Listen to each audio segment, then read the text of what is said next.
nós iremos aí falar sobre meu papel na minha família.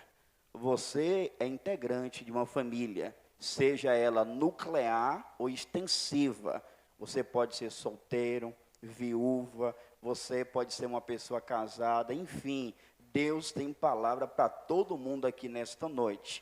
Para tanto, eu quero convidar você às Escrituras.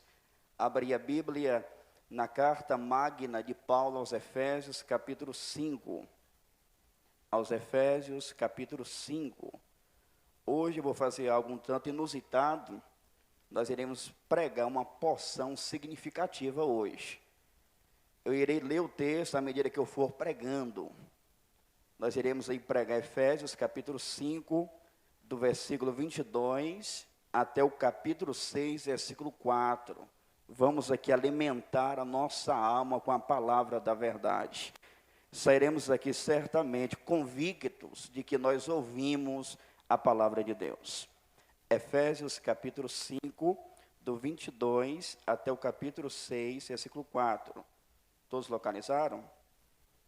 Eu quero trazer para vocês saudações cristãs, o pastor Arlen e a sua esposa Jamile. A nossa irmã querida está convalescendo, se recuperando, e não esquece de vocês. Podem estar viajando, a passeio, até mesmo em uma condição tão melindrosa como é o caso de Jamile. Mas eles mandam saudações cristãs para os irmãos. Os irmãos querem receber? Amém. Pois bem, como nós iremos ler à medida que formos pregando, vamos em primeiro lugar nos ambientar aqui. O apóstolo Paulo, aqui na sua carta aos Efésios, capítulo 5, versículo 18, ele diz: e não vos embriagueis com vinho em que há contenda, mas enchei-vos do Espírito. Quando Paulo diz que a igreja deve ser cheia do Espírito Santo, ele está falando sobre andar em sabedoria. Por isso, no versículo 15, coloque os seus olhos, Efésios 5, versículo 15, ele diz: portanto, vede prudentemente como andais, não como necios, mas como sábios. Então, Paulo está falando aqui sobre andar em sabedoria. E ele mostra no versículo 18 que andar em sabedoria envolve ter uma vida cheia do Espírito Santo.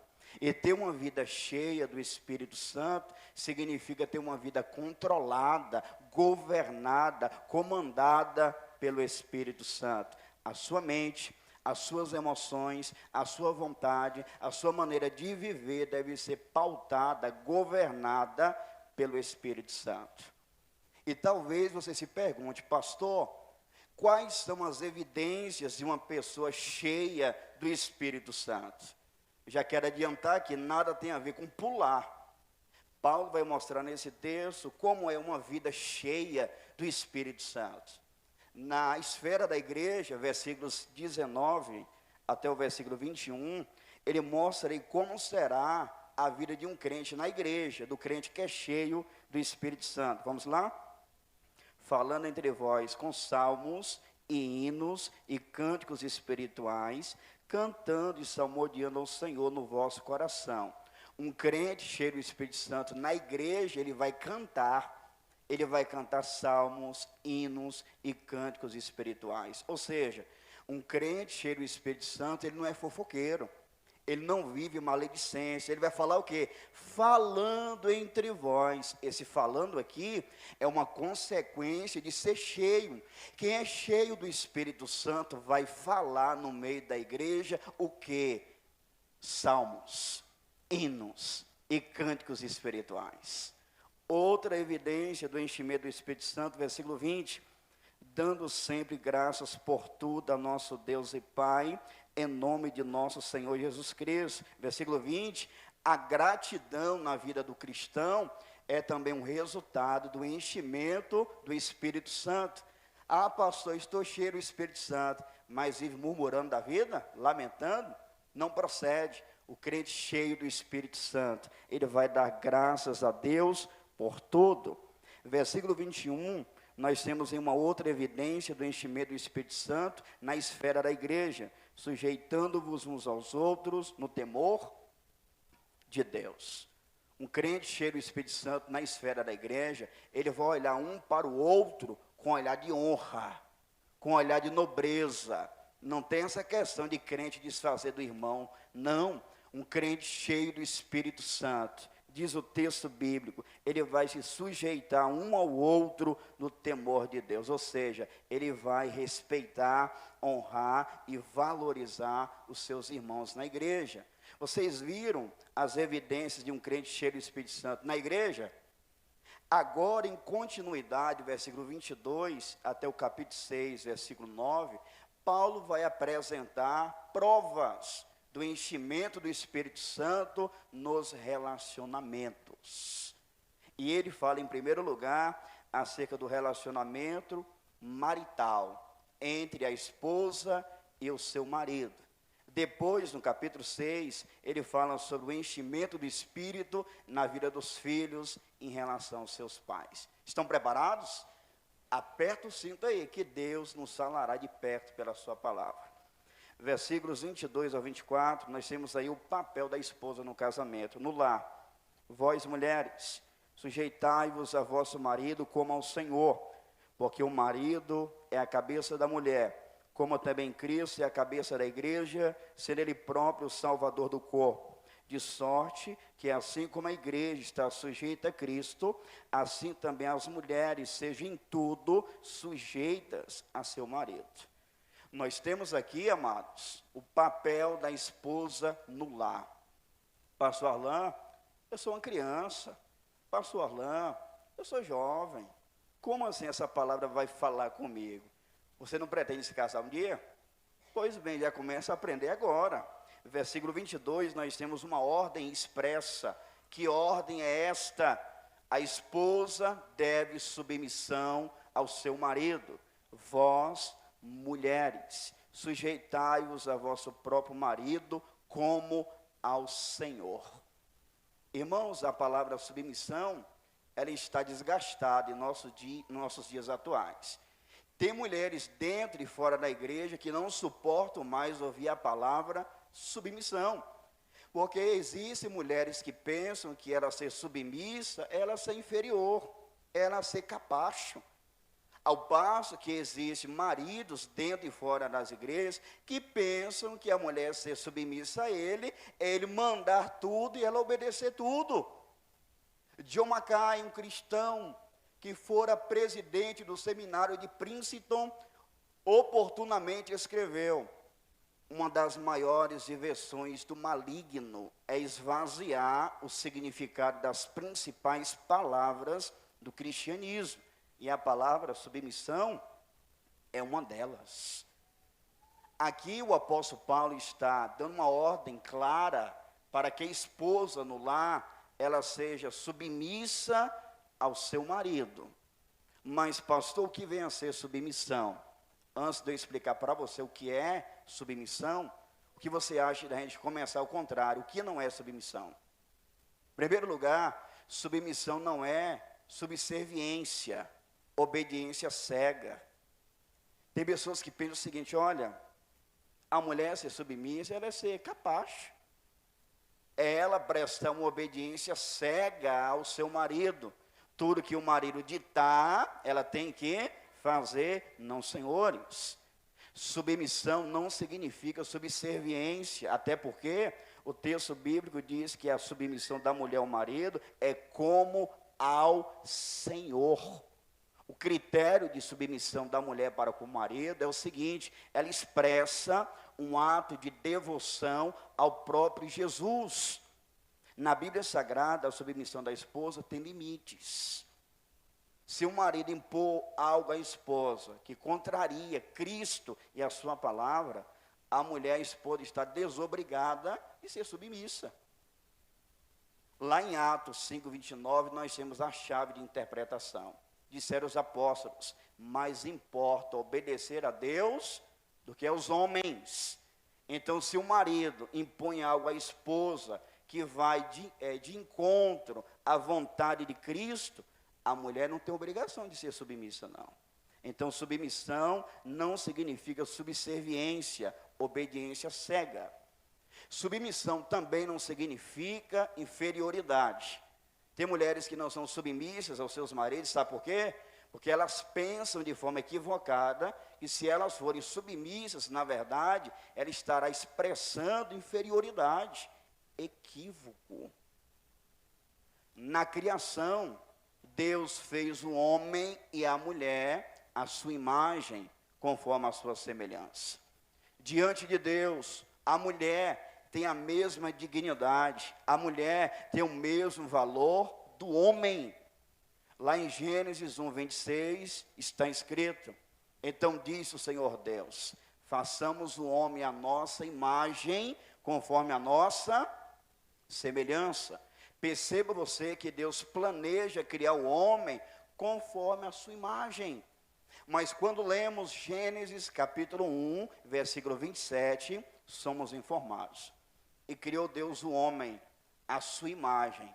A imagem de Deus o criou, macho e fêmea os criou. Deus criou tanto o homem como a mulher, sendo a sua imagem, mostrando o seguinte: o argumento da criação mostra que a mulher não é inferior ao homem. O que muda são os papéis. A mulher tem o mesmo valor, o mesmo prestígio do homem perante o Senhor. Mas, na redenção, a mulher também tem o mesmo valor, a mesma dignidade, se não vejamos. Gálatas capítulo 3, versículo 28, disse Paulo: nisto não há judeu nem grego, não há servo nem livre, não há macho nem fêmea, porque todos vós sois um em Cristo Jesus. O que significa isso? Significa que na salvação, na redenção, o homem crente e a mulher crente, ambos têm o mesmo valor, a mesma dignidade diante de Deus. Agora que vimos o que não é submissão, pastor Arlan, o que vem a ser submissão? Submissão significa basicamente estar sob a missão de outrem. O marido tem uma missão tremenda no lar. O papel da esposa é servir de combustível para o marido. Se o marido tem um papel de trabalhar fora, a mulher vai dar ao marido o respaldo, o apoio. Até porque, quando Deus olhou para Adão sozinho, diz a Bíblia, e disse Deus, não é bom que o homem esteja só, far-lhe-ei uma adjutora, uma auxiliadora. Então perceba, Adão não pediu uma mulher, Adão não suplicou por uma mulher, Deus constatou a necessidade da mulher na vida do homem e disse, far-lhe-ei uma auxiliadora. Então perceba, Deus ao criar o casamento, Deus criou a mulher na condição de quê? De uma auxiliadora. O que é uma auxiliadora? É uma pessoa que auxilia, é uma pessoa que ajuda. Deixa eu te perguntar, minha irmã, você é submissa ao seu marido? Você auxilia o seu marido nas suas demandas, nas suas atribuições, nas suas responsabilidades?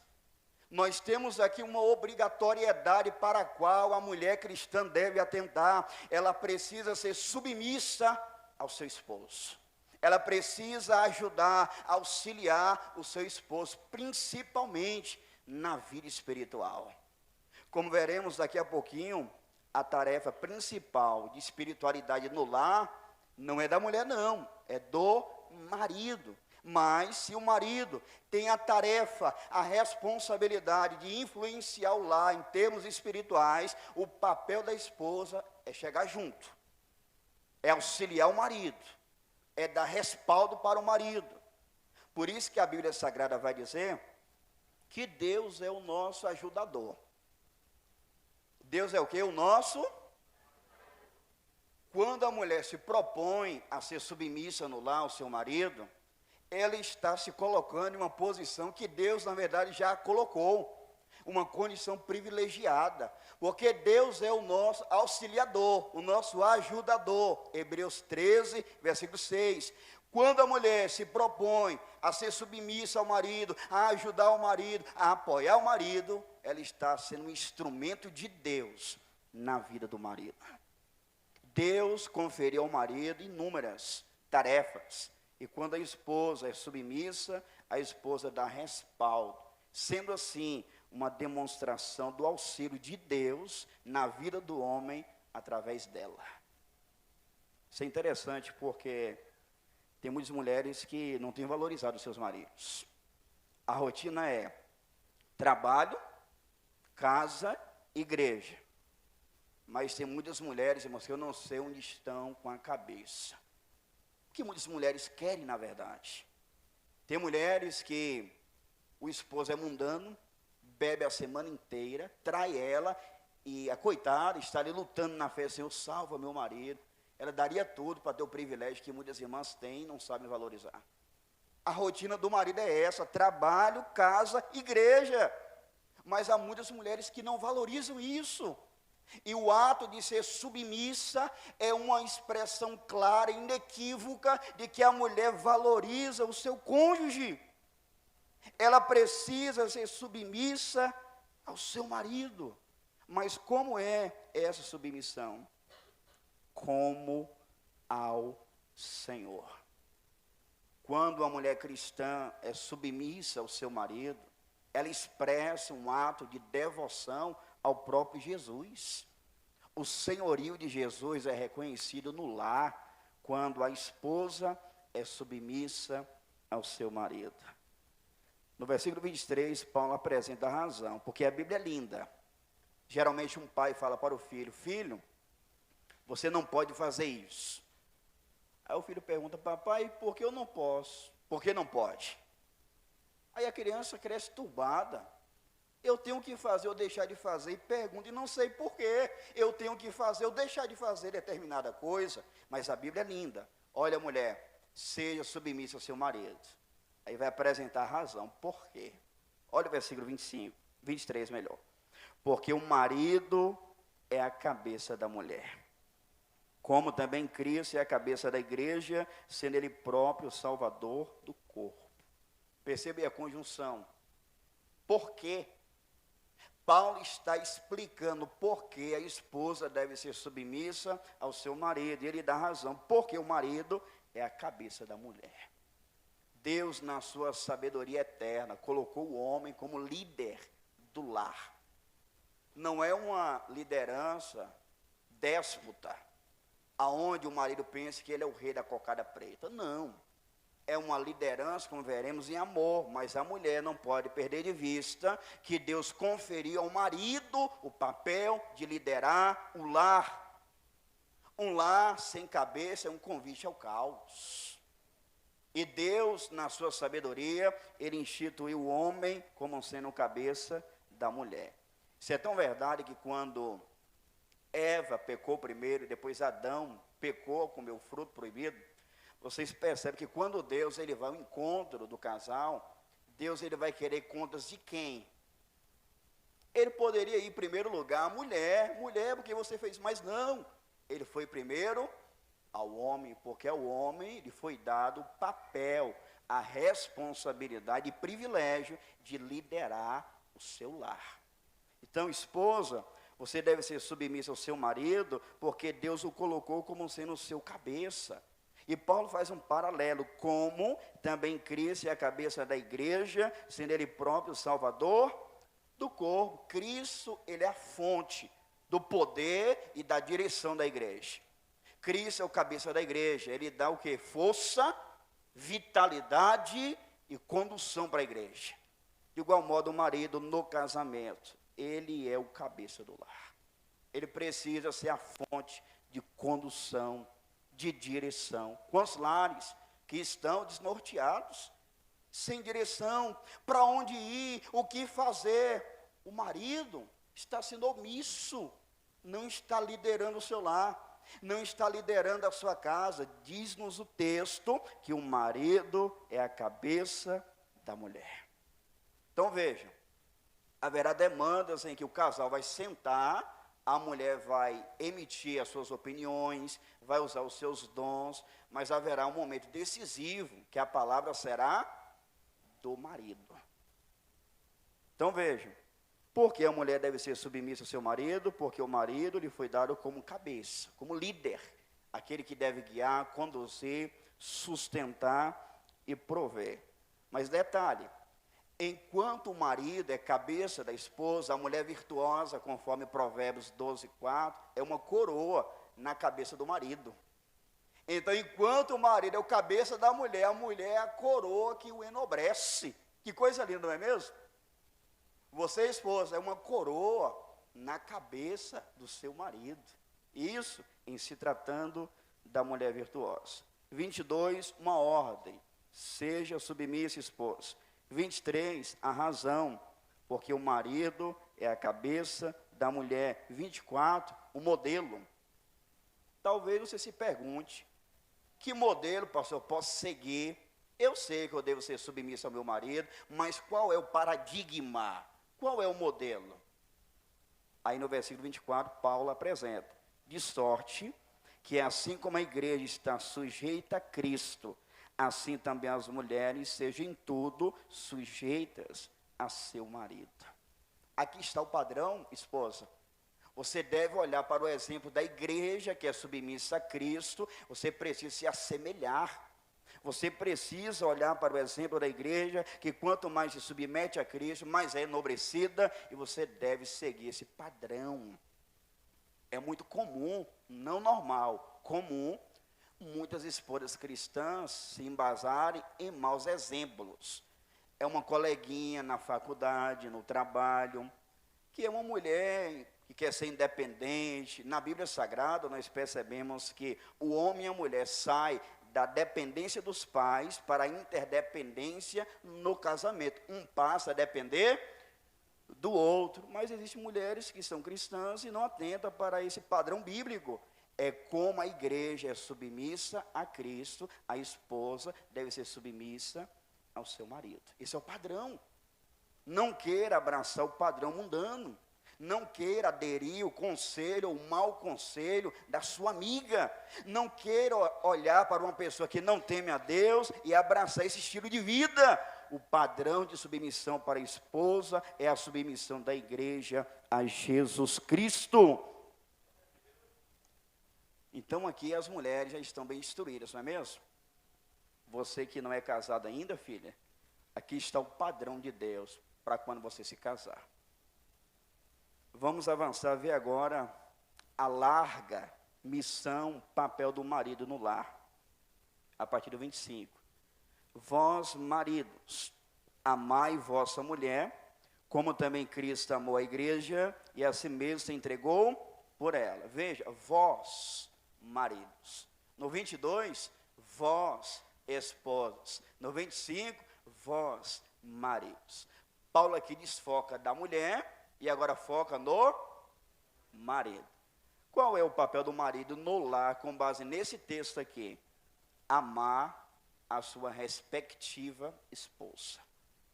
Só que tipo de amor é esse? Platônico, romântico? Um amor apenas sensual? Um amor apenas voltado para as paixões e emoções? O amor eros? Envolve. Mas amor aqui que Paulo coloca é o amor agapau. É o amor de Deus. O amor doador. O amor sacrificial. Tem pessoas que dizem, olha, pastor, eu não sou muito romântico. E aqui a gente precisa ponderar esse ponto. Na Bíblia Sagrada nós entendemos que o ser humano, cada um tem uma personalidade. Para uma pessoa, romântico é ser uma coisa. Para outra pessoa que tem outra personalidade, ele pode se manter romântico, mas considerando a sua realidade. Mas aqui o amor é uma atitude consagrada. Você não necessita necessariamente das emoções, embora não estão exclusas. Você precisa dar um passo, você precisa ter uma atitude, você precisa demonstrar o amor. Não é um amor abstrato, não é um amor que fica na mente, não, eu amo, na filosofia. É um amor que é evidenciado em atos concretos. Eu amo e eu demonstro o meu amor. Aí você pergunta, qual deve ser o amor do marido para com o esposo? Qual é o modelo? Enquanto a igreja é o padrão para a mulher de submissão, Cristo é um padrão para o marido quanto ao amor. Diz o texto, vós maridos, amai vossa mulher, como também Cristo amou a igreja e a si mesmo se entregou por ela. Que tipo de amor é esse aqui? É um amor doador, o amor sacrificial. Cristo amou a igreja e a si mesmo deliberadamente se entregou por ela. Ele não foi forçado. Ele não veio salvar a igreja a contragosto. O Pai me enviou, eu não quero ir. Não. Deliberadamente, voluntariamente, ele se deu a si mesmo por amor à sua noiva, por amor à sua igreja. É esse tipo de amor que nós, maridos, devemos deferir às nossas esposas, um amor doador. Não, pastor, o meu amor para com minha esposa é assim, lá em casa eu falo para ela que eu amo ela, eu demonstro que amo ela, eu tenho vergonha assim, de demonstrar visivelmente o meu amor e tal. O que a Bíblia diz, irmãos? Que o amor do marido para com a esposa deve ser como o amor de Cristo pela sua. Cristo omitiu o seu amor? Ele amou de forma pública, de forma visível. Ele amou de forma que todos viram o amor dele demonstrado na cruz do Calvário. Assim sendo, nós precisamos nos assemelhar ao nosso Cristo, um amor doador. É por isso que no versículo 24, o marido é o cabeça do lar, mas é uma liderança não déspota, mas amorosa. Ele vai liderar com tatilidade. Ele vai liderar movido pelo amor. Por vezes, os maridos vão abrir mão dos seus próprios sonhos por amor à sua esposa. Eles vão se consumir, se desgastar. Quem se lembra de Jacó aqui? Quanto tempo ele trabalhou em prol da sua amada? 14 anos ininterruptos. É um amor que ele demonstrou. Então, marido, você precisa amar sua esposa dessa forma aqui, de forma doadora, sacrificial. Você, meu jovem, que quer casar no futuro, esse é o padrão de amor no casamento. Tem jovens que querem casar, e eu sou testemunha, acompanho muita gente, não só na igreja, mas fora também. É uma paixão que eu vou falar para vocês. Há ocasiões que eu, como conselheiro cristão, preciso meio que intervir, sabe? Espera lá, meu cara, respira fundo. Aí eu ero, isso aí é paixão, meu filho, vamos devagar. A paixão passa, e agora passou, acabou o amor. Acabou o quê? Então nós, como crentes, eu estou pregando aqui para a igreja em termos gerais, nós somos conselheiros cristãos também. Se você conhece alguém que está fascinado para casar, mas é uma questão, você percebe, não, é paixão. Paixão com o tempo passa. Emocionalismo. Aí a gente dá um mês aí, o negócio esfria agora. Então, os nossos jovens, solteiros, você que é conselheiro, a gente precisa difundir isso. O amor que Deus requer do marido para com a esposa é um amor sacrificial, doador. Mas esse amor tem mais características. Nos versículos 26 e 27, esse amor, ele é santificador. Olha que benção. Você ama a sua esposa de forma doadora, mas também deve amar de forma santificadora. Olha os versículos 26 e 27. Para santificar. Cristo ama a igreja, é o padrão, deu a sua vida por ela, para quê? Para a santificar, purificando-a com a lavagem da água pela palavra, para apresentar a si mesmo, igreja gloriosa, esplêndida, sem mácula, nem ruga, nem coisa semelhante, mas santa e irrepreensível. Perceba, Cristo ama de forma santificada. Ele ama, demonstra no ato sacrificial, mas separa a igreja para ele. O amor do marido para com a esposa deve seguir esse molde aqui. É um amor santificador. É um marido que procura favorecer a sua esposa a uma vida espiritual, a uma vida de temor e de santidade. Um casal cristão está assistindo um filme, aí de repente passa uma cena inapropriada, crente, cheguei a assistir filme, com o controle do lado. Opa, aí pula. Percebeu a dinâmica? Aí o marido tem uns que já não gosta, fica ali a cena inapropriada, ele assistindo. E pior do que isso, expondo a sua esposa a isso. Então perceba, é um amor santificador. O marido ama de forma a influenciar a sua esposa a uma vida de pureza moral. Não, minha esposa, olha, esse filme aqui não dá para a gente assistir. Olha, acabou por aqui. E a esposa quer submissa, vem junto com o marido. Não, está certo, é verdade. Então veja que o marido deve amar de forma santificadora. Ele deve favorecer uma vida espiritual, uma vida de pureza moral para a sua esposa. Você ama a sua esposa assim, irmão? E você, rapaz, que pretende se casar? Você deve amar assim, tá? De forma santificadora, favorecer um ambiente, uma atmosfera de pureza, de santidade, de espiritualidade para a sua respectiva esposa. Pois bem, o amor, além de ser doador, sacrificial, é um amor cuidadoso. É um amor que é evidenciado no cuidado. Veja comigo versículos 28, 29 e 30. Assim devem os maridos amar a sua própria mulher como a seu próprio corpo. Quem ama a sua mulher, ama-se a si mesmo. Porque nunca ninguém aborreceu a sua própria carne, antes a alimenta e sustenta, como também o Senhor a igreja, porque somos membros do seu corpo. Um amor cuidadoso. Não é um amor que abandona. Não é um amor que deixa na mão. É um amor que cuida.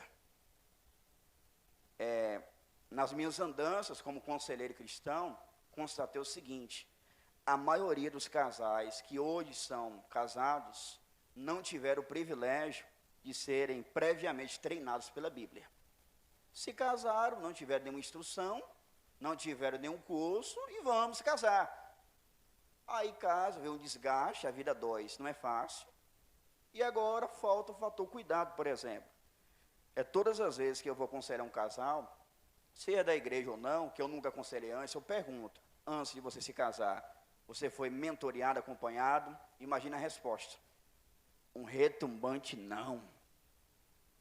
Quando eu fui ordenado ali da pastoral, em 2018, eu concluí o seguinte: eu vou ser ordenado ali da pastoral e eu só faço um casamento, principalmente religioso, com efeito civil. Se primeiro eu favorecer uma visão geral e detalhada acerca do casamento. Eu me lembro que eu tive o privilégio de mentorear com Jamile, Messias com Valéria, se lembram? E eu escrevi algumas anotações, que hoje é até um livreto que nós temos, o Casamento Segundo a Bíblia. E eu me lembro que uma irmã pegou essas anotações para ler. Eu imprimi uma apostilazinha pequena, ela levou para casa para ler. De repente ela volta para entregar o livretinho, fala: pastor, toma aqui o livreto, a apostila. Pastor, o casamento é sério, hein? É sério. Pastor, se eu soubesse que era tão sério, eu nem teria me casado. Falei: não, agora já está casado, só alinhar os ponteiros, né? Ajustar os ponteiros e vir aqui sair com Jesus. Mas de fato, irmãos, o casamento exige um preparo prévio. Eu fico pensando onde os líderes cristãos estão com a cabeça de casar as pessoas. Sabemos que o casamento é para a vida inteira, casa, mas não prepara, não abre os olhos, não faz apontamento, não mostra os desafios da vida a dois, porque tem desafios. Pastor, quero casar, opa, já marca a data e vamos casar. Não, pera lá, meu filho. Cursinho primeiro, viu? Exaustivo. Eu me lembro que em dado momento eu fui acompanhar um casal com o pastor Arlen, e o camarada queria tomar as rédeas. Pastor, mês que vem já vai casar. Eu falei: peraí, pera lá. Quem é que vai fazer a cerimônia? Parafraseando, não são os pastores? E o amigo já tomando as rédeas, e olha, estou conhecendo agora, mas a gente já se conhece, já se dá muito bem, encaixou tudo, vamos casar. Irmãos, é para a glória de Deus, Deus nos usou para dar um livramento para a serva de Deus. Deus deu o livramento para a irmã, graças a Deus não se casou não, viu? Glória a Deus. A irmã ia sofrer, mas Deus poupou ela para a glória do seu nome. Então veja, um amor cuidadoso. Assim como o marido cuida do seu próprio. Qual é o pressuposto aqui de Paulo? Paulo parte do pressuposto de um homem casado que cuida do seu corpo. Ele está com sede, ele bebe água. Ele está com frio, ele vai se aquecer. Ele cuida de si. Ele está com fome, ele vai se alimentar. Então, o amor do marido para com a esposa é um amor cuidadoso, que vai ser expresso em cuidados. E o que acontece hoje? As pessoas se casam, não definem como é que vai ser a dinâmica, e aí, vai trabalhar ou não. Tem pessoas que entram no casamento sem definir essas coisas. Aí dá o primeiro mês, o marido fala: e aí, filha, fazer o currículo, hein? A esposa: não, eu quero ficar em casa. Ou então a esposa: olha, mês que vem já estou fazendo minhas coisinhas, já me formei mesmo, quero trabalhar. Trabalhar fora? Aí agora o conflito no casamento. O casal que era para estar desfrutando da alegria do casamento, agora é briga. Eu quero trabalhar, mas não vai trabalhar. E agora? Pé de guerra. Deve ser definido antes de entrar na aliança de casamento. E vai trabalhar? Sim. Ok. E nesse caso aqui, o que acontece? O marido deve expressar um amor cuidadoso. Aí você pergunta, como o marido pode cuidar da esposa? Primeiro, a mulher que trabalha fora pode auxiliar o marido. E deve, se ela trabalha fora. Mas, via de regra, o papel de sustentar, de prover o lar, compete a quem? Ao marido. Aí tem marido que, infelizmente, não favorece nada a esposa, irmãos. A esposa não trabalha, ele não dá nada para ela. O texto está falando que, assim como o homem ama a si mesmo, ele cuida de si mesmo, ele deve cuidar da sua esposa. Se trabalham os dois, pela Bíblia, a renda vai para a mesa. Esse negócio de meu, não. O casamento é monossomático. Os dois se tornam uma só carne. Não é mais minha conta bancária, é nossa. Não é mais minha casa, é a nossa. Não é mais meu carro, é nosso carro. Sai do singular para plural, é nosso. Então, a Bíblia ensina o seguinte, a dinâmica bíblica. Os bens vão para a mesa, e aí, quais são as despesas? Tá, tudo bonitinho, vamos organizar. Trabalha juntos. Não é autônomo no casamento, não é independente no casamento, é uma parceria. São agora uma só, é para tudo. Aí um exemplo, os dois trabalham fora, e só a mulher vai custear as coisas de casa. O bonitinho está economizando, guardando na poupança. Ou vice-versa. O esposo fica com toda a despesa, e a espertinha juntando na conta. Qualquer dificuldadezinha, né, já pensando já no que é errado. Não, meu esposo, não, minha esposa, olha, nós estamos juntos aqui, viu? E nós sabemos que o custo de vida hoje, irmãos, é caro, fala a verdade. Até para um solteiro hoje que paga um aluguel, quando vai contabilizar, o custo de vida está caro. Então, um casal precisa trabalhar junto. Mas o ponto é, o marido deve expressar cuidado para com sua esposa. Eu olho para o pastor Arlen, em relação a Jamile, e fico muito maravilhado, irmãos. Um exemplo de um marido que é meu irmão. Um cuidado que eu vou te falar, viu? Eu não vou dar aqui exemplos, por causa do horário, que eu tenho que cobrir até o capítulo 6, versículo 4, mas eu louvo a Deus pela vida do meu irmão, pastor Arlen. Um amor cuidadoso. Pois bem, agora no versículo 31 e 32, o amor, além de ser sacrificial, o amor, além de ser santificador e cuidadoso, é um amor perene, é um amor que prevalece. Olha aí os versículos 31 e 32. Por isso, deixará o homem seu pai e sua mãe, e se unirá à sua mulher, e serão dois numa carne. Grande é este mistério. Digo, porém, a respeito de Cristo e da igreja. Aqui Paulo está lançando mão da escritura do Antigo Testamento, mostrando que no casamento o homem e uma mulher, ambos são agora diante de Deus uma só carne, ou seja, inseparáveis. Não é um amor que tem data de validade, é um amor que deve subsistir para toda a vida. Ah não, pastor, já tem 10 anos casado, 12 anos, parece que esfriou. Pode acontecer? Pode. Só que o amor que Paulo coloca aqui é justamente o amor de Deus, é um amor doador. Você não depende necessariamente de sentimentos. Na Bíblia Sagrada, lá em Tito 2,5, Paulo vai dizer que as mulheres mais velhas da igreja devem ensinar as mais novas, recém-casadas, a amarem seus maridos. Gente, as mais velhas devem ensinar as mais novas, recém-casadas, a amarem? Mas o amor não é um sentimento? Não só um sentimento. O amor pode ser aprendido. Então, se você me ouve, pastor, no meu casamento, a minha conclusão é que o meu amor se esvaiu. Eu considero, não consigo me ver distante, mas o amor está minguado, mortificado, minimizado, atenuado. Eu quero dizer para você que você pode, com a graça de Deus, aprender a amar novamente.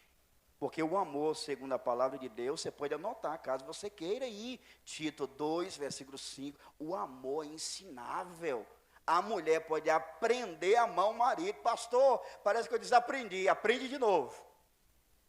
porque não depende necessariamente de emoções, são atitudes consagradas. A propósito, se você me ouve e está passando por alguma crise, os seus pastores são acessíveis, não é mesmo? Querer conversar, discrição total, estamos aqui para servir, para orar, para agonizar, para te mentorear com a palavra do Senhor. Grande é este mistério, digo, porém, a respeito de Cristo e da igreja. A palavra mistério aparece no Novo Testamento 27 vezes.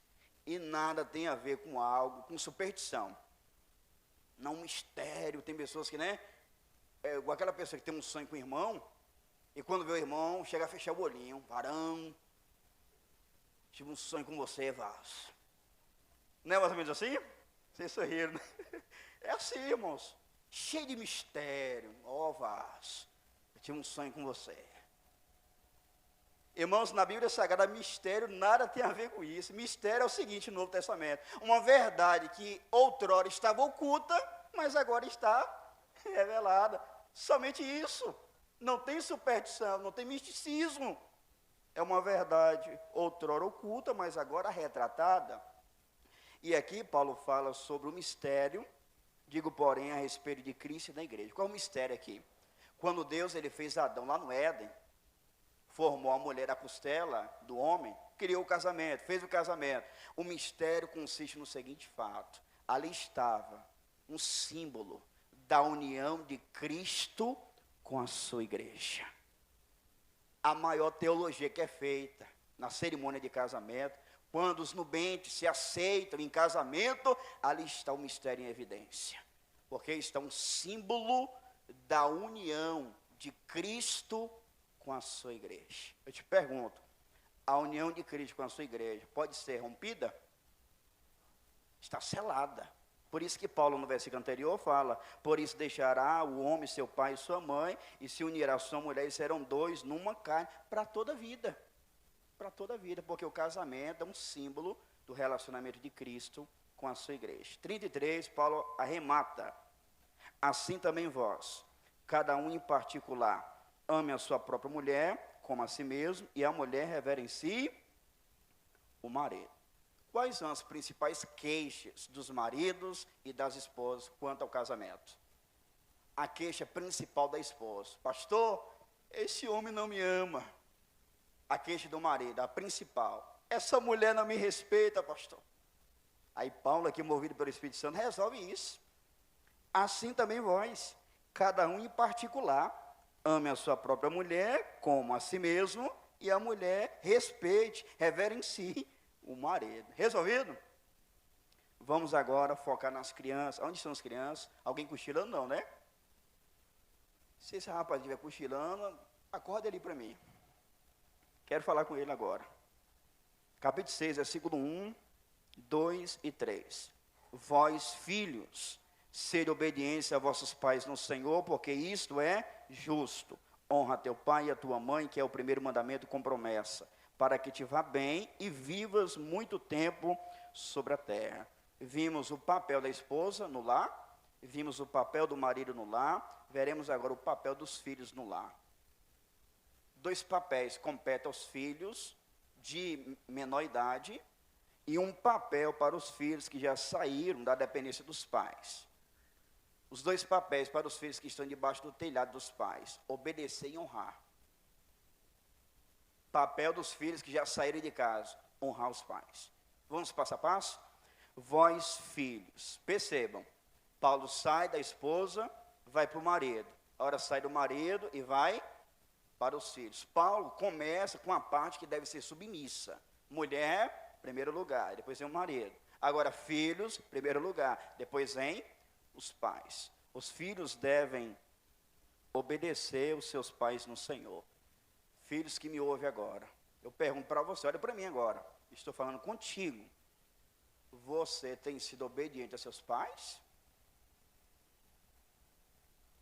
Obedecer significa, primeiro, atentar e realizar. Para o filho obedecer, primeiro ele precisa ouvir. Tem filhos que não querem ouvir os pais falar, pisar alto, sai pisando alto, sabe como é que é? É até engraçado imaginar a cena, hein? Sai sapateando, pisando alto.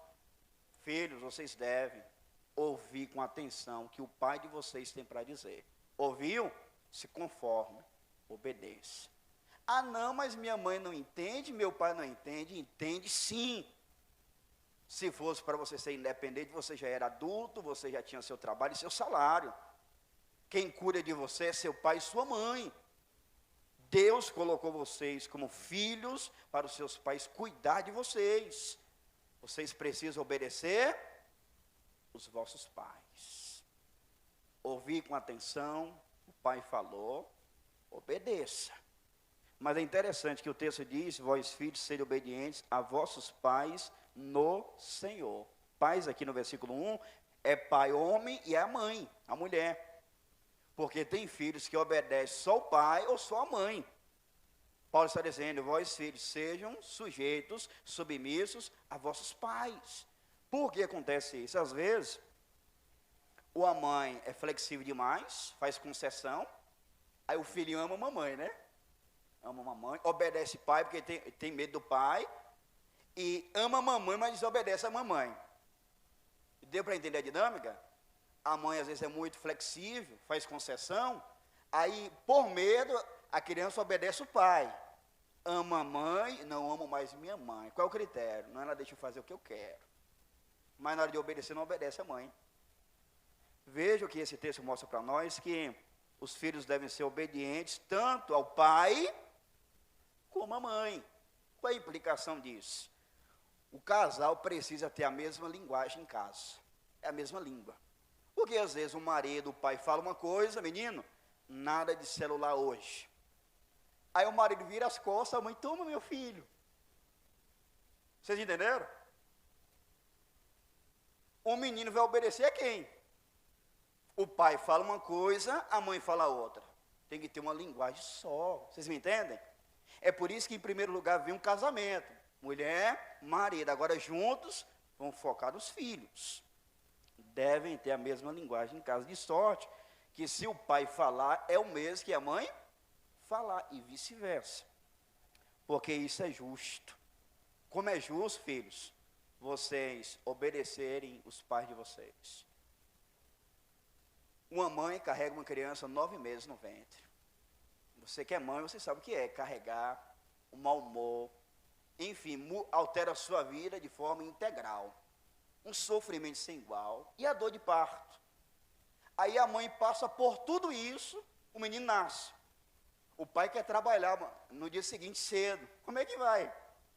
Se vai sonolento, porque o menino chorou a noite toda.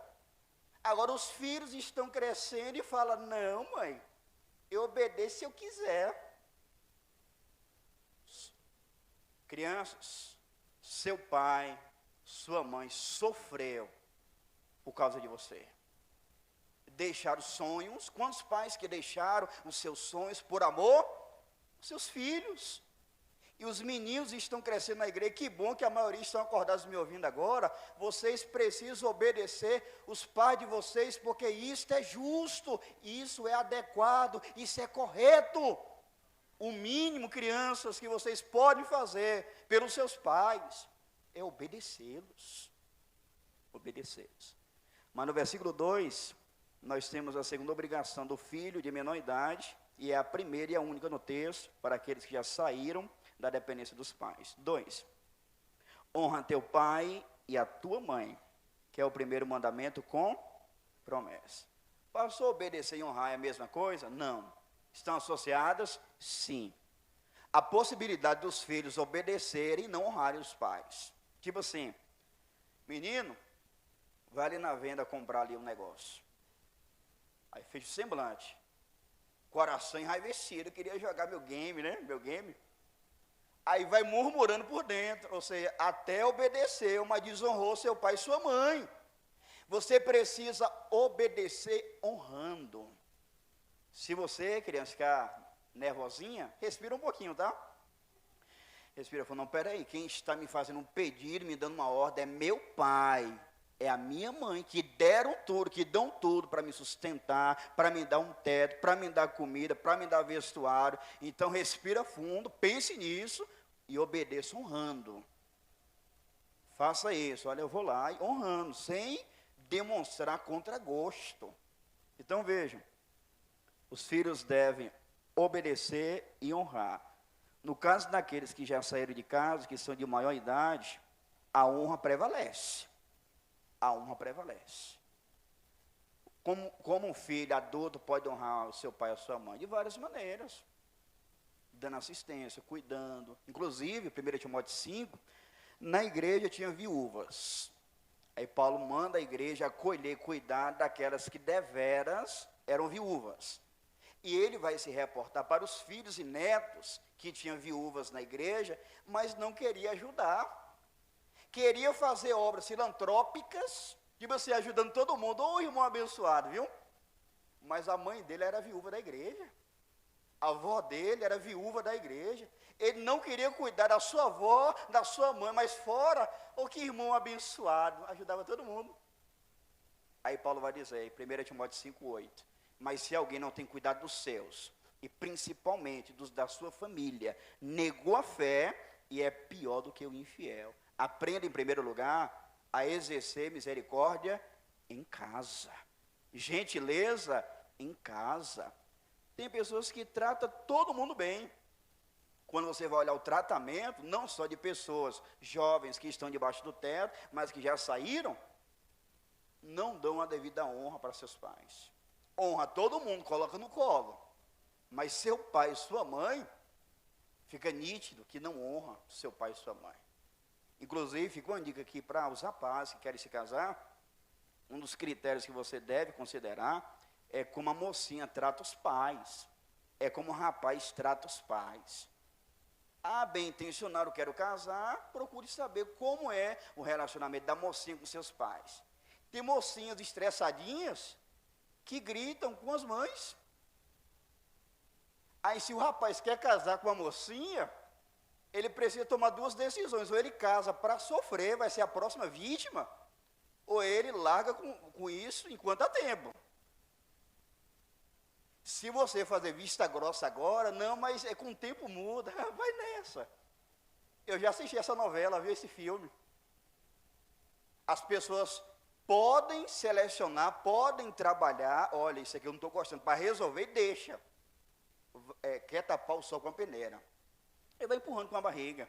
Aí depois que casa, na esperança da pessoa mudar, agora muda. E depois não me chorar não, tá bom? Você precisa ter critério, rapaz, moça. Vai se casar, procure saber como é o relacionamento da pessoa com seus pais. Tá certo?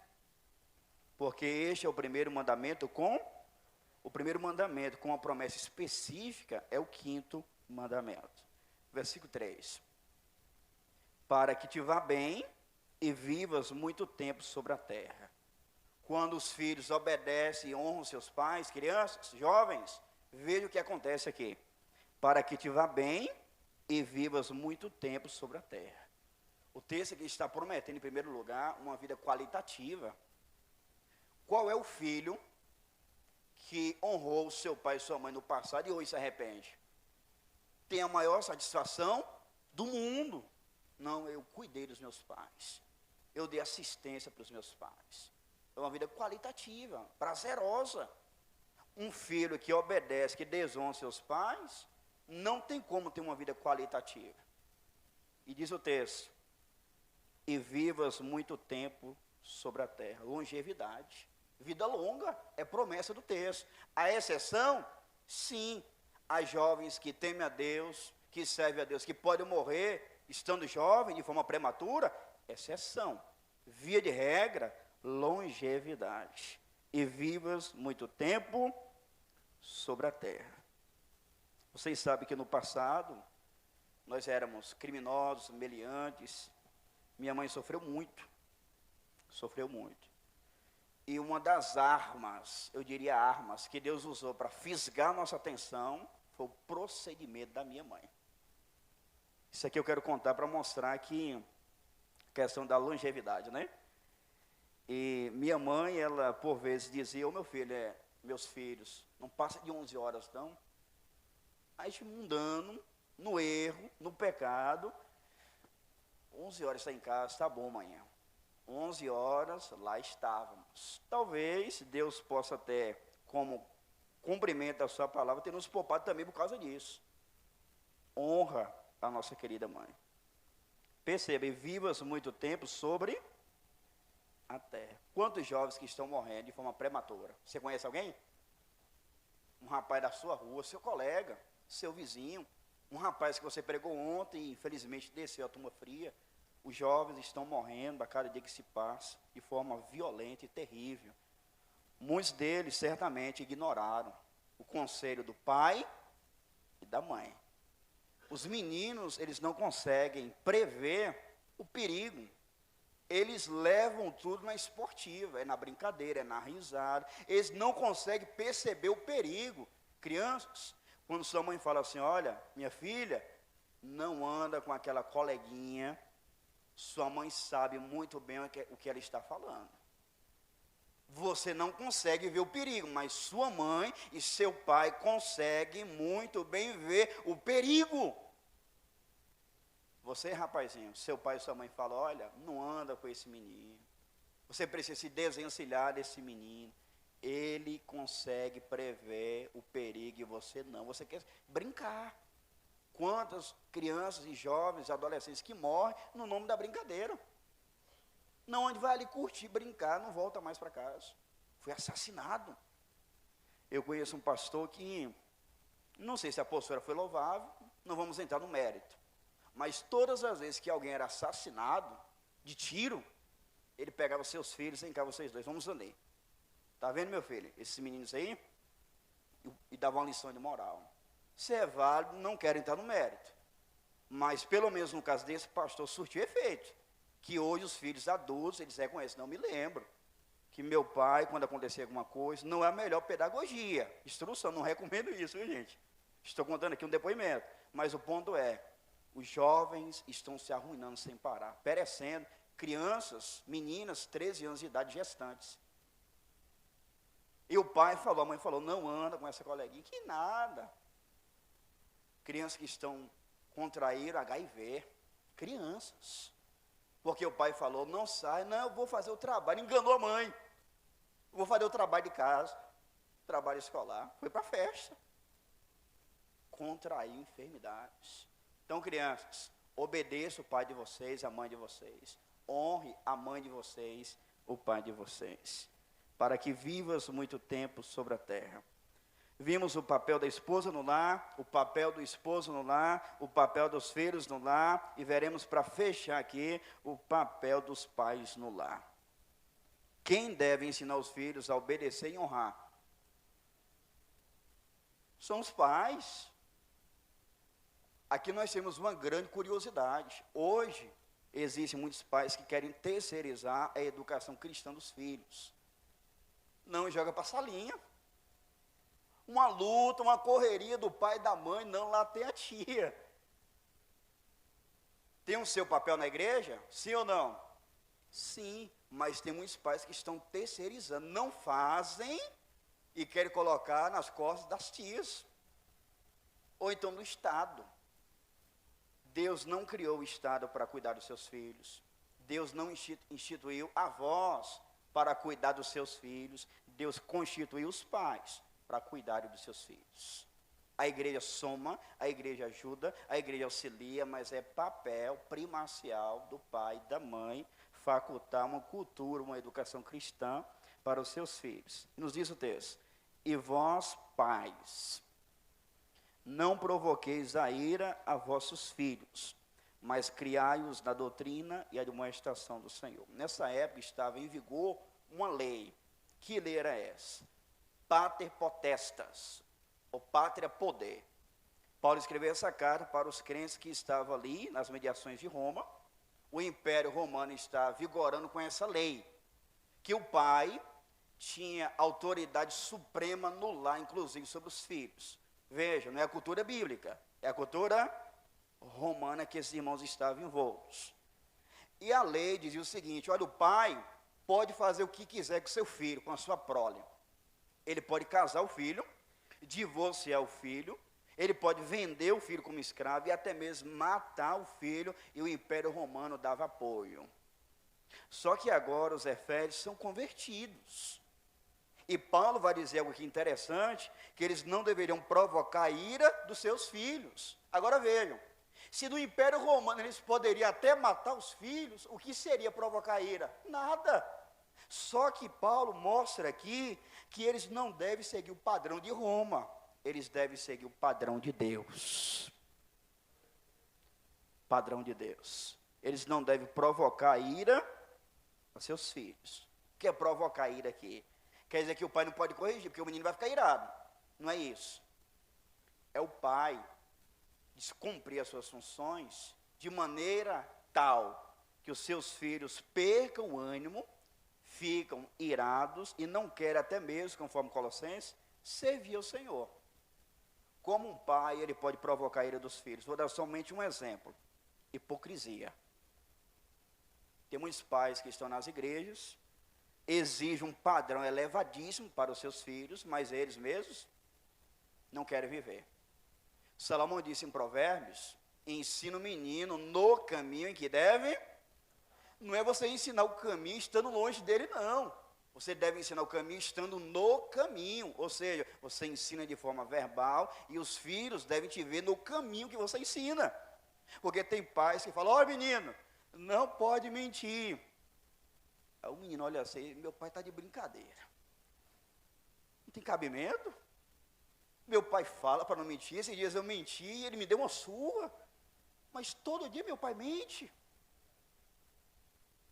Aí chegou umas caixas na porta, toque-toque, né? Aqueles cristãos inconsequentes. Viu o mascate, opa! É o que tem para nós hoje? Inconsequente, nem pensa, não pondera, não tem a anuência do marido, às vezes a esposa já sai comprando.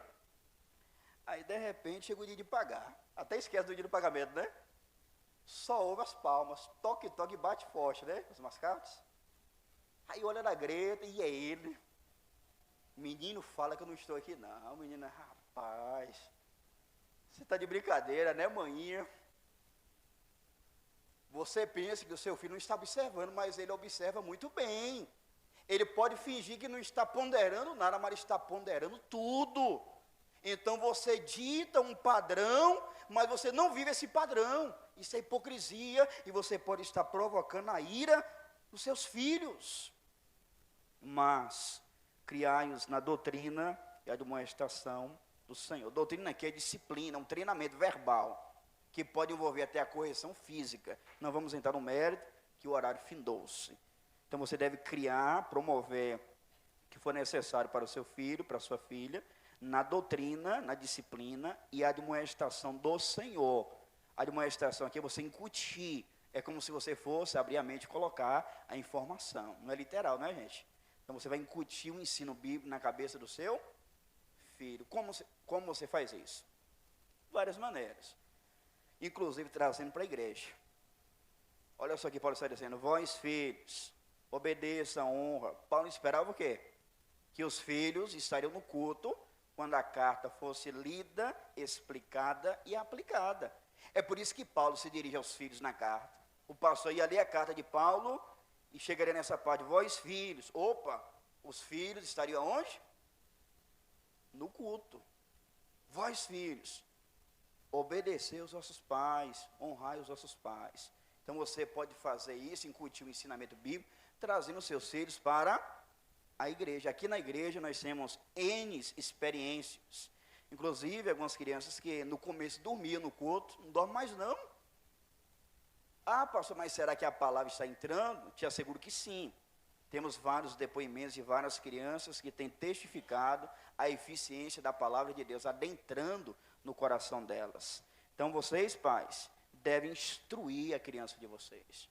Culto doméstico, instrução separada, você deve ler a Bíblia para o seu filho, ensinar a vontade de Deus para o seu filho, tanto de forma formal, como de forma informal. Você está passeando com seu filhinho amado, passa um carro bonito, criança gosta, né? Papai, que coisa linda, de forma informal. Meu filho sabe quem deu sabedoria para o homem fazer esse carro? Quem, papai? Deus. É mesmo? Lá em Tiago 1,17 fala que toda boa dádiva, meu pai, que coisa linda. Pois é, Deus quem dá sabedoria. Então você, de forma informal, no dia a dia, você pega os elementos diários da vida comum e vai estar ensinando assim a palavra de Deus. Então vimos o papel da esposa no lar, o papel do marido no lar, o papel dos filhos no lar e o papel dos pais no lar.